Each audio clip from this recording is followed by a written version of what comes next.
องค์มรรคข้อที่สามคือสัมมาวาจาคำพูดที่ถูกต้องคำพูดที่ถูกต้องเนี่ย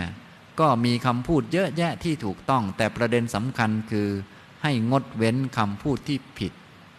ทั้งสี่อย่างออกไปให้หมดให้มันไม่เหลือเลยไม่มีแม้แต่เจตนาที่จะพูดขึ้นมาให้มันลบให้หมดอย่าให้มันเหลือนะสัมมาวาจาคือความงดเว้นจากการพูดโกหกนี่ข้อที่หนึ่งมี4ข้อข้อที่สองงดเว้นจากการพูดคำส่อเสียดยุยงให้ผู้คนเขาแตกกันพูดให้เขาเข้าใจผิดกันมองหน้ากันไม่ติดให้เขาแตกคอกันอย่าไปพูดนะข้อที่สามงดเว้นจากคำพูดที่หยาบคายคำที่ทิ่มแทงคำที่ประทุษร้ายทิ่มผู้อื่นกระทบกระทั่งผู้อื่นนะข้อที่สี่คืองดเว้นจากคำพูดเพ้อเจ้อคำพูดที่ไม่เป็นเวลาไม่มีประโยชน์ไม่เป็นอัดไม่เป็นธรรมพูดเรื่องสเปะสปะหนังละครปั้นน้ำเป็นตัวอย่างนั้นอย่างนี้ขำขันอะไรต่อมีอะไรอย่าไปพูดเลยคนเราเนี่ยไม่ได้มีเวลามากนักอายุเขา80 ปีเนี่ยไม่ได้นานเลยเขาไม่ได้มีเวลาจะมาฟังเรื่องไร้สาระจากพวกเรามากนักฉะนั้นให้เห็นอกเห็นใจกันและพวกเราเนี่ยเวลาก็ไม่มีมากแค่พูดเรื่องดีๆเนี่ยสักหน่อยก็ตายแล้วยังมาพูดเรื่องไม่ดีอีกอย่างนี้มันก็เสียเวลาไปมากฉะนั้นอย่ามาเสียเวลากับเรื่องไม่เป็นเรื่องถ้าจะพูดก็จงพูดแต่เรื่องที่ถูกต้องให้เป็นสัมมาวาจานะฉะนั้นการปฏิบัติธรรมเนี่ยไม่ใช่แค่งดพูดนะงดพูดนี่เป็นอุบายอันหนึ่งเท่านั้นเองให้พูดนั่นแหละให้พูดให้ถูกต้องก็คือพูดแต่คำจริงพูดแต่คำที่เป็นสัจจะการพูดแต่คำจริงเราตั้งใจไว้พูดแต่คำที่เป็นจริงเท่านั้นคำไม่จริงเราจะไม่พูดโดยประการทั้งปวงไม่มีประโยชน์เลยที่จะพูดคำไม่จริงอันเนี้ยคำพูดนี้ก็เป็นสัมมาวาจาพูดแต่คำที่ส่งเสริมความสามัคคีกันให้คนเข้าอกเข้าใจเห็นอกเห็นใจกันให้คนเข้าใจกันถ้าใครไม่เข้าใจกันเรามีโอกาสได้พูดเราก็พูดแต่ให้คนเข้าใจกันอย่าไปพูดให้คนแบ่งฝักแบ่งฝ่ายคนนั้นถูกคนนี้ผิดมันไม่ได้อะไรหรอกได้แต่พวกเท่านั้นแหละพวกเยอะแล้วมันจะสงบไหมมันไม่สงบหรอกถึงเราไม่มีพวกก็ช่างเถอะแต่ว่าให้พูดให้คนเข้าใจกันก็พอนะส่วนเขาจะเข้าใจกันไม่เข้าใจกันจะแตกกันหรือไม่แตกกันอันนี้มันเป็นธรรมชาติของโลกไม่เกี่ยวกับเราพูดหรอกแต่เราเนี่ยให้พูดแต่คำที่ส่งเสริมความสามัคคีกันถ้ามีคนแตกคอกันมาเราก็ต้องพูดให้เขาเข้าใจกันพูดไปอย่างน้อยก็เป็นคนบ้านเดียวกันนะถ้าเป็นบ้านเดียวกันไม่ได้อย่างน้อยก็เป็นคนตำบลเดียวกันถ้าเป็นตำบลเดียวกันไม่ได้อย่างน้อยก็อำเภอเดียวกันถ้าอำเภอเดียวกันยังทะเลาะกันอีกอย่างน้อยก็จังหวัดเดียวกันถ้าจังหวัดเดียวกันยังทะเลาะกันอีกเราก็ต้องว่าอย่างน้อยก็ประเทศเดียวกันนะแกนะถ้าประเทศเดียวกันยังทะเลาะกันอีกยังจะบีบคอกันตายอยู่นั่นอย่างน้อยก็โลกเดียวกันถ้าขนาดนั้นแล้วยังเอาไม่อยู่อย่างน้อยก็จักรวาลเหมือนกันนี่จักรวาลเดียวกันหรือขนาดจักรวาลเดียวกันมันก็จะไม่อยู่ด้วยกันแล้วอย่างน้อยแกก็ตายเหมือนกันแหละก็ว่าไปดิให้มันเข้าอกเข้าใจกันนะจะไปพูดให้คนแตกคอกันเนี่ยมันจะได้ประโยชน์อะไรนอกจากได้พวกมาแล้วจะเอามาทำอะไรมาบริหารพวกเราไม่เหนื่อยตายหรืออย่าไปทำเลยมันไม่มีประโยชน์หรอกไม่พอจะไปนิพพานหรอกเราต้องพูดให้คนสามัคคีกันเท่านั้นให้คนเข้าใจกันเท่านั้น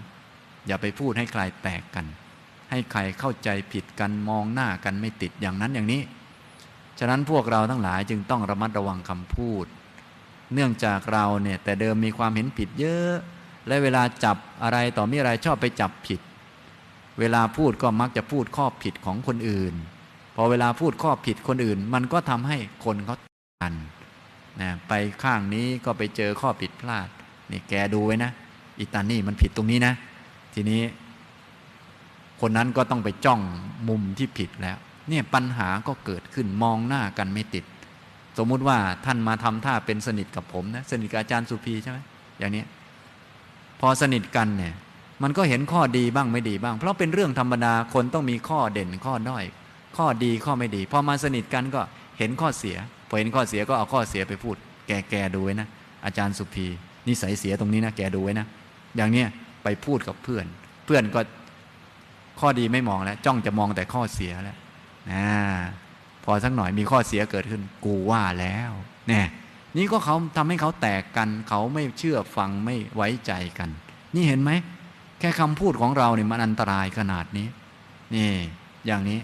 ฉะนั้นเราต้องพูดให้คนเข้าใจกันทุกคนนี่มีข้อดีข้อเสียเหมือนกันมากบ้างน้อยบ้างนะเขาทะเลาะกันเรียบร้อยแล้วก็ต้องพูดให้เขาเข้าใจกันเขาไม่เข้าใจเรื่องของเขาส่วนเราเนี่ยต้องพูดแต่ให้คนเข้าใจกันให้คนสามัคคีกันเป็นน้ำหนึ่งใจเดียวกันเท่านั้นอย่างนี้เข้าใจไหมครับนี่อย่าไปพูดส่อเสียดยุยงให้คนแตกกัน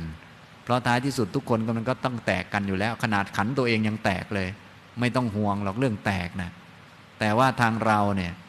ให้พูดแต่คำที่ส่งเสริมความสามัคคีเนี่ยต่อมาข้อที่3ก็ให้พูดแต่คำที่ไพเราะอ่อนหวานพูดเป็นกันไหมครับเนี่ยแหมสบายอยู่แล้วพูดเป็นอยู่แล้วให้มีจิตเมตตาแล้วค่อยพูดนะเวลาสอนลูกถ้าจิตโกรธเกิดขึ้นเนี่ยอย่าไปพูดอย่าไปทิ่มไปแทงฉันเป็นแม่แกนะอย่างนั้นอย่างนี้อย่าไปอย่างนั้นให้มีจิตเมตตาก่อนค่อยพูดนะเวลาจะสอนสามีอะไรต่างๆก็ไม่ต้องบ่นเขาหรอกรอใจเย็นๆก่อนจะสวดนะโมหรืออะไรก็ค่อยสวดทีหลังนะอย่างนี้นะสามีเขาก็ฟังเทศภรรยาอยู่เรื่อยอะไรพวกเนี้ยก็ค่อยว่ากันต้องมีจิตเมตตาค่อยพูดแต่พวกเราเนี่ยส่วนใหญ่ไม่อย่างนั้นเลยตอนใจเย็นๆไม่ค่อยพูดนะแต่พอโกรธขึ้นมาเมื่อไหร่เราบ่นจังเลยอย่างนี้เมื่อไหร่มันจะสงบมันทำผิดมรรคอยู่ฉะนั้นท่านทั้งหลายอย่าลืมไปฝึกเนี่ยเห็นไหมมรรคเนี่ยเจริญได้ตลอดนะไม่ใช่อยู่ที่นี่เท่านั้นอยู่ที่นี่ก็มีโอกาสมาฝึกในแง่ฝึกสติสัมปชัญญะฝึกนั่นบ้างนี่บ้างและในทางศีลเขาก็ให้งดเว้นไปเลยมันดีตอนต้นนี้งดเว้นไปเลยเราจะได้ค่อยๆสังเกตว่าเนี่ยจริงๆแล้วไม่จำเป็นต้องพูดนี่มันเยอะกว่าที่จำเป็นต้องพูดนี่มันน้อยฉะนั้นถ้าจำเป็นต้องพูดให้พูดแต่คำที่เป็นจริงเท่านั้นอย่าเผลอพูดคำโกหกไปต้องพูดแต่คำที่ส่งเสริมความสามัคคีกันให้คนเข้าอกเข้าใจกันเท่านั้นพูดแต่คำที่ไพเราะอ่อนหวานมีจิตเมตตาแล้วค่อยพูดเท่านั้นถ้าจิตไม่เมตตาเนี่ยจิตคิดจะแทงเขานี่ห้ามพูดต้องรอจิตเมตตาก่อนเท่านั้นจึงค่อยพูดเพราะไม่มีประโยชน์อะไรกับใครเลยแหมบางคนดีใจนี่ได้พูดแทงมันหน่อยหนึ่งมันไม่รู้เรื่องดีใจมากเขายังไม่รู้เรื่องเลยตัวเองดีใจโง่ค้างอยู่นั้นอย่างนี้ไม่ได้นะฉะนั้นพวกเราทั้งหลายก็อย่าลืมปฏิบัติข้อสัมมาวาจาให้ดีนะยุคสมัยใหม่เนี่ยปฏิบัติค่อนข้างยากสักนิดนึงทีนี้จะมาโทษยุคสมัยก็ไม่ได้มรรคก็ต้องเป็นมรรคไม่เกี่ยวกับยุคสมัยถ้าใครทำได้ก็ย่อมได้เป็นอากาลิโกพอมรรคเกิดผลก็เกิดทันทีอยู่แล้วนะฉะนั้นมรรคเนี่ยเป็นกุศลที่มหัศจรรย์ไม่เหมือนบุญอื่นๆนะบุญไปถวายอาหารพระอย่างนี้ต้องรอหลายวันหลายเดือนหลายปีผลจึงจะเกิดขึ้นอานิสงส์จึงจะเกิดขึ้นบางทีต้องรอชาติหน้าแต่ถ้าเป็นมรรคปุ๊บเนี่ยผลตามมาทันทีถ้าเห็นถูกก็สงบทันทีเลยคิดถูกก็สงบทันทีพูดถูกสงบทันทีเลยนี่มันดีอย่างนี้และถ้าเอาทั้ง8มารวมกันผลก็เกิดทันทีนี่มหัศจรรย์มากเป็นกุศลที่สูงที่สุดแล้วเพราะให้ผลต่อเนื่องกับตัวเองทันทีเลยไม่ต้องรอนี่ฉะนั้นท่านทั้งหลายจึงควรฝึกหัดนะแค่เห็นถูกใจก็เบาสบายขึ้นแล้วแต่ถ้าไปทำบุญกว่าที่ใจจะสบายนี่ไม่รู้จะรออีกเมื่อไหร่แน่ฉะนั้นบุญอื่นๆเนี่ยเป็นชั้นโลกิยะเนี่ยทำแล้วมันก็แล้วเดี๋ยวต้องรอผลอีกนานเลยบางทีต้องรออีกชาตินู้นแต่ถ้าเป็นมรรคเนี่ยทำเมื่อไหร่ได้เมื่อนั้น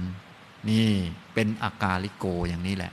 นี่อย่างนี้ฉะนั้นท่านทั้งหลายอย่าลืมพากันทำพากันหัดพากันฝึก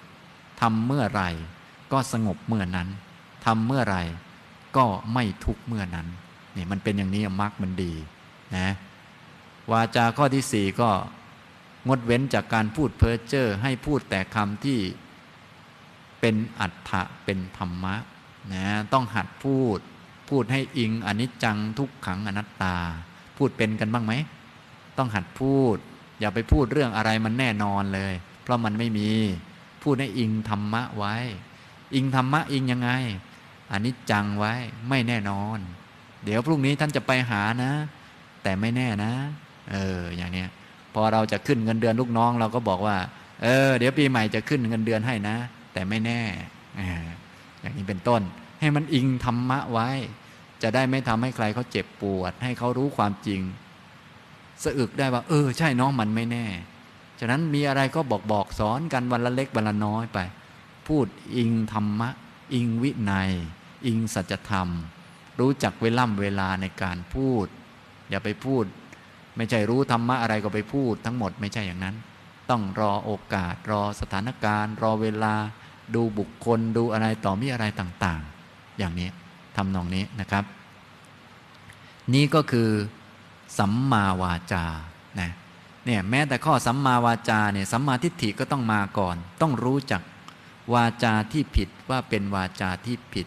ไม่ใช่คนผิดนะเป็นวาจาที่ผิดคำพูดหยาบคายเนี่ยมันผิดใครพูดมันก็ผิดทั้งนั้นแหละมันไม่เกี่ยวกับคนหรอกคนยากจนพูดหยาบคายผิดไหมผิดคนรวยพูดหยาบคายผิดไหมผิดเหมือนกันเพราะคำพูดมันผิดมันไม่มีคนฉะนั้นปัญญาสัมมาทิฏฐิต้องเห็นก่อนว่าสิ่งที่ผิดมันไม่ใช่คนสิ่งที่ผิดมันคือคำพูดมันผิดนะต้องพูดให้มันถูกมันจึงจะเป็นมรรค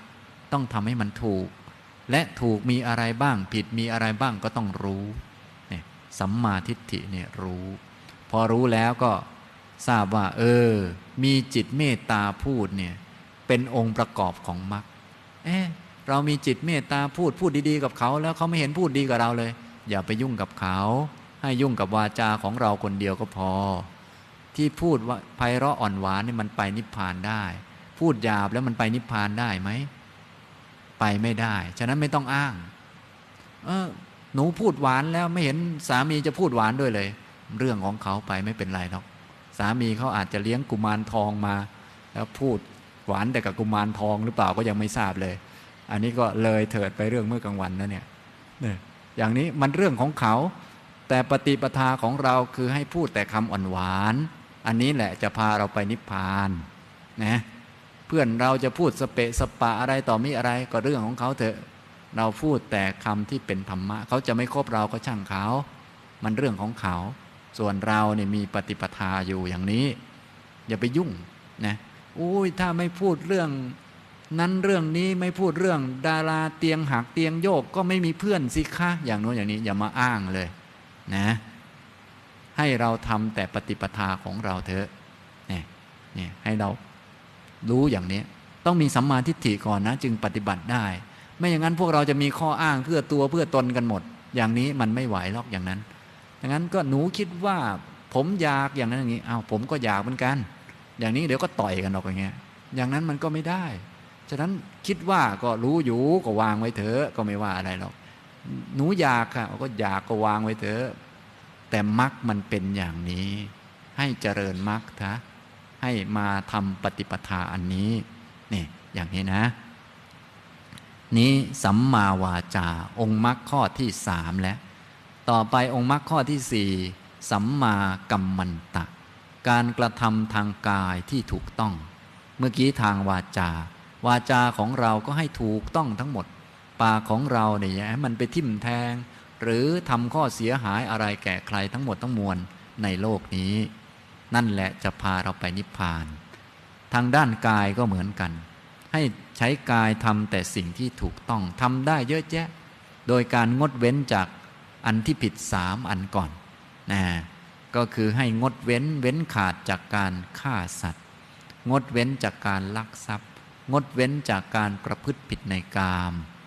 มือของเราเนี่ยอย่าเอาไปฆ่าใครอย่าเอาไปเป็นอาวุธตบตีใครต่อไปให้เอาไว้แต่ช่วยเหลือคนเท่านั้นช่วยเหลือสัตว์เท่านั้นนี่อย่างนี้อย่าให้เหลืออาวุธเลยในโลกนี้อย่าให้มันมีอาวุธอยู่อย่าไปบอกว่าหนูก็ปฏิบัติ